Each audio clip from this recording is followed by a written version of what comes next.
혈당 내리는 음식 아무리 많이 먹어도 췌장이 망가지면 당뇨도 못 잡고 끝입니다.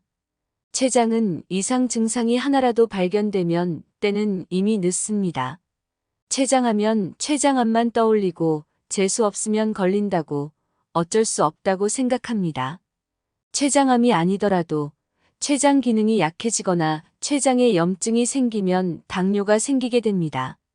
아무리 좋은 음식을 먹어도 소화효소가 생성이 안 되기 때문에 남은 인생은 고통스럽고 행복하지 않게 됩니다.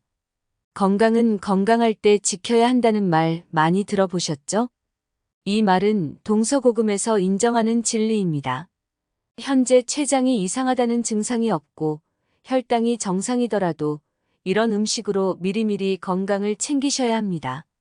한국인이 서양인보다 식사량이 적고 비만도 적지만 당뇨병 환자가 더 많은 것은 한국인이 서양인보다 췌장이 작아서 작은 사이즈만큼 그 기능도 떨어지기 때문이라는 것이 연구에서 밝혀졌습니다. 그래서 한국인은 특히 췌장 건강에 각별히 신경 써야 한다는 의미가 되기도 합니다. 췌장은 당뇨에만 영향을 미칠까요?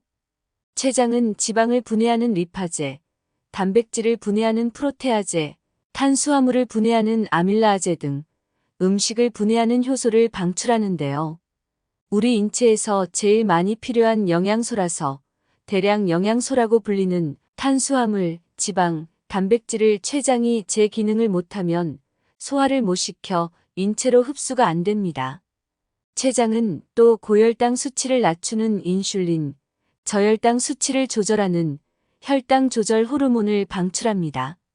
그래서 췌장이 망가지면 당뇨는 그냥 따라오게 됩니다. 췌장암까지는 아니더라도 췌장 기능에 문제가 생겨서 췌장이 인슐린을 생성하지 않으면 제1형 당뇨병이 발생하고 인슐린을 만들기는 하지만 제대로 사용하지 못하게 되면 제2형 당뇨병이 발생하고 췌장이 너무 많은 글루카곤을 생성하면 고혈당증이 발생하고 너무 많은 인슐린을 생성하면 저혈당증이 발생합니다. 췌장이 소화효소를 생성하기는 했는데 췌장에 이상이 생겨서 이 소화효소가 작용해야 할 장소인 십이지장에 도달하기 전에 췌장 안에서 미리 작용해버리면 췌장 조직 자체를 소화시키고 손상된 췌장 조직은 염증을 촉진해서 췌장염이 발생합니다. 췌장염이 발생하면 중증인 경우에 수술 투석을 할 수도 있지만 염증을 완화시키는 항생제 투여, 통증 완화를 위한 마약성 진통제 투여, 수분 영양 공급을 위한 수액 투여 등을 하게 됩니다. 이러한 처치 외에는 대부분은 특별한 치료법이 없어서 증상만 완화시키는 대중요법을 쓴다고 합니다. 췌장은 혈당을 조절하는 호르몬과 음식을 소화시키는 효소를 생성하는 기관입니다. 췌장이 건강하면 혈당 조절은 문제도 아니지만 망가지면 치료법이 없다고 볼 수 있습니다. 이러한 췌장을 건강하게 유지하려면 인슐린, 글루카곤 같은 호르몬 생성과 소화효소 생성에 도움이 되면서 이러한 호르몬과 효소를 생성하는데 많은 에너지를 쓰지 않게 하면 도움이 됩니다. 췌장 건강에 도움이 되는 음식은 바나바 잎입니다. 바나나가 아니고 바나바 잎입니다. 바나바 나무의 껍질은 설사를 치료하는데 사용되고 뿌리와 과일 추출물은 진통제로 사용됩니다. 나무 잎은 당뇨병을 치료하는데 수세기 동안 사용되어 왔습니다. 췌장에서 인슐린을 생성하지 못하면 혈중 포도당 수치가 높아져 혈당이 올라갑니다. 바나바 잎에 있는 코로솔산이 혈액 속 포도당을 세포 안으로 이동시켜서 혈중 포도당 농도가 과잉되지 않도록 막아줍니다. 코로솔산 외에도 바나바 잎에는 엘라기탄닌, 갈로탄닌 성분도 있는데 이 성분들도 혈중 포도당을 세포로 이동시킵니다. 이러한 당뇨에 도움되는 성분들 외에도 40여 가지가 넘는 식물 화합물과 페놀, 플라보노이드, 퀘르세틴 같은 항산화제 함량도 높습니다. 이런 항산화제는 췌장이 손상되는 것을 방지해서 추가적인 항당뇨 효과를 나타냅니다. 바나바 잎은 비만에도 도움을 줍니다. 바나바 잎에 있는 폴리페놀 항산화제는 지방세포로 변하는 지방세포 전구체가 성숙한 지방세포로 변환되는 것을 억제해 비만을 방지할 수 있습니다. 또한 바나바 잎은 폐암과 간암, 세포 사멸을 촉진할 수 있고 항혈전 효과가 있어서 혈전을 녹이는 데 도움이 됩니다. 그리고 항균, 항바이러스, 항염증 효과가 있어서 만성 염증을 완화시키고 콩팥이 손상되는 것을 방지할 수 있습니다. 한 연구에서는 코로솔산을 10주간 복용하면 혈중 콜레스테롤 32%, 간 콜레스테롤은 46% 낮추었는데요. 특이한 것은 바나바 잎을 강황과 같이 먹으면 동맥경화를 유발하는 중성지방 수치를 35% 감소시키고 좋은 콜레스테롤 수치는 14% 증가시키는 것으로 나타났습니다. 이것으로 볼 때 바나바 잎은 심장병 발병 위험도 낮출 수 있습니다. 바나바 잎을 약초 요법으로 사용하는 것은 안전하다고 많은 연구에서 발표했는데요. 혈당을 내리는 효과가 강하기 때문에 혈당 강화제를 드시는 분은 저혈당이 올 수 있고 디클로페넛 같은 관절통 치료에 사용되는 항염증제를 드시는 분은 코로솔산이 젖산 생성을 촉진해서 젖산증을 유발할 수 있다고 전문가들은 우려합니다. 처방약을 드시는 분이 바나바 잎을 드실 때는 담당 의사와 상담 후 드실 것을 권장합니다. 바나바 잎이나 티백은 온라인 마켓에서 쉽게 구입할 수 있습니다. 혈당을 낮추고 췌장 건강에 좋은 음식 두 번째는 민들레입니다. 민들레는 관상용 꽃이라기보다는 뿌리부터 꽃까지 비타민, 미네랄, 섬유질이 풍부한 영양가 높은 식품입니다. 민들레에 들어있는 치크로산과 클로로겐산은 인슐린 분비를 개선하고 인슐린 감수성을 높이고 포도당이 근육세포로 흡수되는 것을 개선해서 혈당 수치를 감소시킵니다. 고탄수화물 식품의 소화를 제한하여 혈중 포도당 수치를 낮추기도 합니다. 민들레는 많은 의학적 특성이 있는 강력한 항산화제로 가득 차 있습니다. 꽃에는 베타카로틴이 많고 뿌리, 잎, 줄기에는 폴리페놀이 많습니다.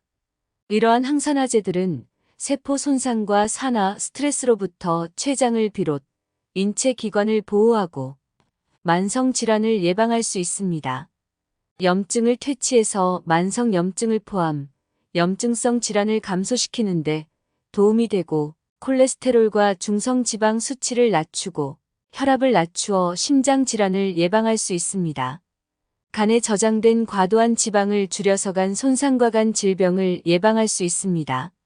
또한 민들레는 면역력과 뼈 건강도 증진시킵니다. 효능이 강한 만큼 처방약을 드시는 분이 정기적으로 드실 때는 주의가 필요합니다. 혈당을 낮추기 때문에 당뇨약을 드시는 분은 저혈당이 올 수 있습니다. 이뇨 작용을 하기 때문에 인뇨제를 드시는 분은 과도한 소변으로 수분 부족이 될 수 있고 위산을 증가시켜 소화를 돕지만 위산 과다로 인해 제산제를 드시는 분에게는 제산제 효과가 줄어들 수 있고 항응고 작용을 하기 때문에 혈액순환에 도움이 되지만 이미 혈액 희석제를 드시는 분에게는 이중으로 혈액을 묽게 할 수 있기에 출혈 위험을 증가시킬 수 있어서 담당 의사와 꼭 상담 후 드시는 것이 좋습니다. 혈당을 낮추고 췌장 건강에 좋은 음식 세 번째는 마늘입니다. 너무 흔해서 맘만 먹으면 언제든지 먹을 수 있기 때문에 소홀하게 되는 것이 마늘입니다. 오늘부터 당장 꾸준하게 마늘을 드셔보세요. 항당뇨뿐만이 아니라 암 예방부터 간해독까지 마늘 효능은 엄청나지만 너무나 잘 알려져 있어서 오늘은 먹는 방법만 알아보겠습니다. 마늘을 제대로 알고 먹으면 마늘의 효능을 최대 18배까지 증가시켜 효과를 톡톡히 볼 수 있습니다. 마늘이 건강에 도움을 주는 성분은 생마늘에 있는 알리신, 익힌 마늘에 있는 S알릴시스테인입니다.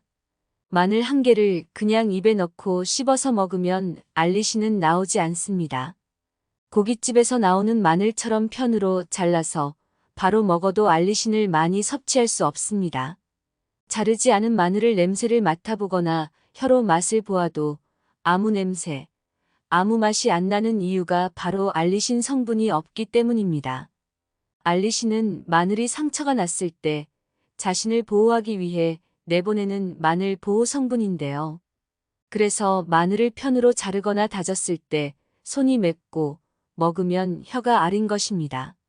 마늘을 자르면 알리신이 나오기 시작해서 10분 정도 지나야 가장 많아집니다.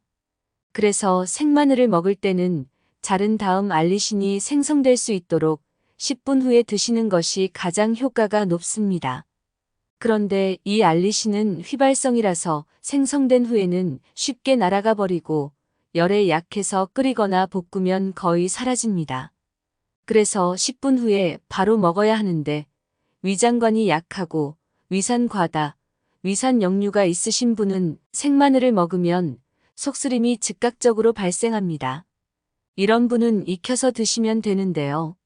마늘을 익히면 알리신은 거의 사라지지만 S알리시스테인 성분이 엄청나게 많이 증가합니다.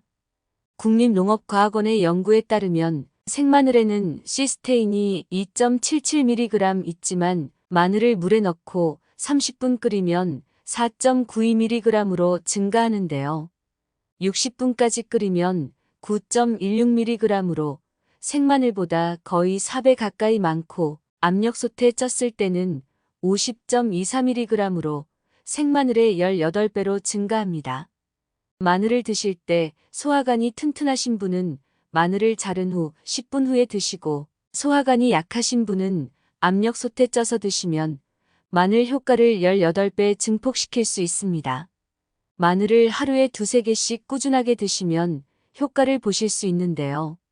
압력솥에 푹 찐 마늘은 정말 맛이 없어서 그냥 먹기는 좀 그렇습니다. 찐 마늘을 귀리우유나 아몬드 우유에 갈아서 마시면 매운 냄새도 안 나고 먹기가 수월합니다.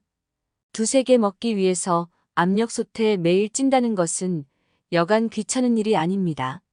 일주일분 정도 만들어서 냉장 보관하시면 상하지 않습니다. 혈당을 낮추고 췌장 건강에 좋은 음식. 네 번째는 아주 강력한 항당뇨 효과가 있는 베르베린입니다. 베르베린은 수천 년 전부터 항암, 항균, 항염, 항바이러스, 항당뇨 등의 치료 약용으로 사용되어 왔습니다. 베르베린은 인슐린 저항성을 감소시켜 혈당을 내리는 인슐린을 더 효과적으로 만들고 신체가 세포 내부에 있는 당분을 분해하도록 도와 혈당을 낮추는데요. 당뇨병성 심혈관 질환, 당뇨병성 신경병증 등 당뇨 합병증을 예방 치료하는 데도 도움이 되는 것으로 밝혀졌습니다. 베르베린은 염증을 유발하는 종류의 단백질 수치를 감소시켜 염증을 줄이는데요. 이러한 항염 특성은 만병의 근원인 만성 염증을 줄이고 췌장과 폐염증을 감소시킵니다. 또한 지방세포의 성장을 억제하여 체중 감소를 촉진하고 간에 쌓인 지방을 줄여 간질환을 예방하고 암세포의 성장과 증식을 억제하는 항암 특성이 있고 동맥을 이완시켜 혈류를 증가시키고 혈압을 낮추고 동맥 경화증을 예방하고 부정맥과 심부전 치료에 도움이 됩니다. 항상 드리는 말씀이지만 효능이 강할수록 드시는 양을 조절해야 하는데요. 베르베린을 드실 때 주의점입니다. 영국에서 사용한 베르베린 양은 하루에 900mg에서 1500mg을 사용했는데요. 고용량을 한 번에 드시는 것보다 몇 끼마다 500mg 정도로 나누어 드시는 것이 혈당 조절이나 건강에 더 도움이 됩니다. 혈당을 내리는 효과는 드시자마자 바로 효과가 있는 대신 반감기도 짧기 때문에 한 번에 고용량을 드셔도 하루 종일 혈당을 내리는 효과가 나타나지 않기 때문입니다. 소화관이 튼튼하신 분은 식전에 미리 드시면 식후 혈당 조절에 도움이 되지만 소화관이 안 좋으신 분들은 식사 중간이나 식후에 드시는 것이 좋습니다. 아직까지 특별한 부작용이 보고된 바는 없지만 혈당을 내리는 효과가 강하기 때문에 혈당 강화제를 드시는 분은 주의가 필요하고 혈압을 낮추는 효과로 인해 혈압 강화제를 드시는 분 역시 담당 의사와 상담 후 드실 것을 권장합니다. 또한 12주 이상 장기 복용할 경우도 담당 의사와 상담 후 드셔야 하는데요. 베르베린은 당뇨약과 비슷한 효과를 내는 것이 연구에서 밝혀졌기 때문에 식물에서 추출한 천연 성분이지만 건강보조식품이라기보다는 약에 가깝기 때문입니다. 오늘은 약처럼 혈당을 낮추고 췌장을 보호하는 음식을 알아보았습니다. 음식으로 못 고치는 병은 약으로도 못 고친다고 히포크라테스가 말했습니다. 꾸준히 음식 조절을 하면 20대 같지는 않아도 건강한 중년은 될 수 있습니다. 영상이 도움이 되셨나요? 소중한 지인과 이 영상을 공유해 주세요. 좋아요, 구독 알림 설정 부탁드립니다. 더 유용한 영상으로 다시 뵙겠습니다. 끝까지 시청해 주셔서 감사합니다. 건강하고 행복하세요.